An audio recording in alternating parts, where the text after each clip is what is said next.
NFL Week 16 Packers Panthers. When I break a game down to decide who to bet, I need to check off three main boxes: game theory, market analysis, and then confirmation.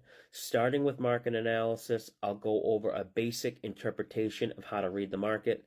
The column in yellow is the percentage of bets being placed on the spread for both teams.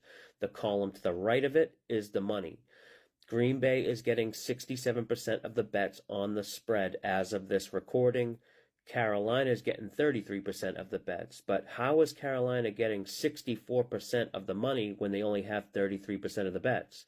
Well, this means Carolina is getting bigger sized wagers.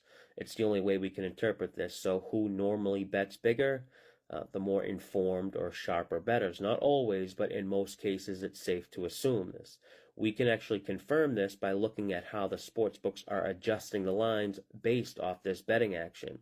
We can see Green Bay was at -5.5, and now they're down to 4.5 or 5, depending on the book. Even with Green Bay getting 67% of the bets, the sportsbook still adjusted the line down, and that's because the sharper or more respected bets are on Carolina. So we can check off market analysis for Carolina, but that's only one part of the puzzle here.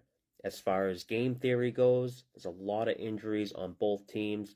Green Bay wide receiver Christian Watson likely to miss.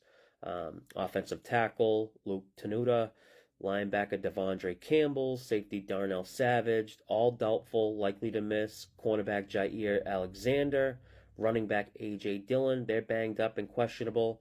These defensive injuries for Green Bay are very impactful. Their defensive numbers have already fell off a cliff recently, and when head coach LaFleur was asked directly if defensive coordinator Joe Barry should be fired, he didn't directly shut it down and say no. He said, I got to look at the film.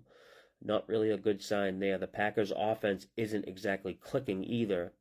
This Panthers' pass defense seems a bit underrated too, especially since the coaching change. So definitely don't like the idea of the Packers needing to win by almost a touchdown. Now, this doesn't mean I'm backing the Panthers either. They aren't exactly healthy themselves. Several defensive guys for Carolina have missed practice this week, so we really have a case of both teams not 100%. And I can't check off the game theory box for either team here. Now, my last step in my game selection process is called confirmation.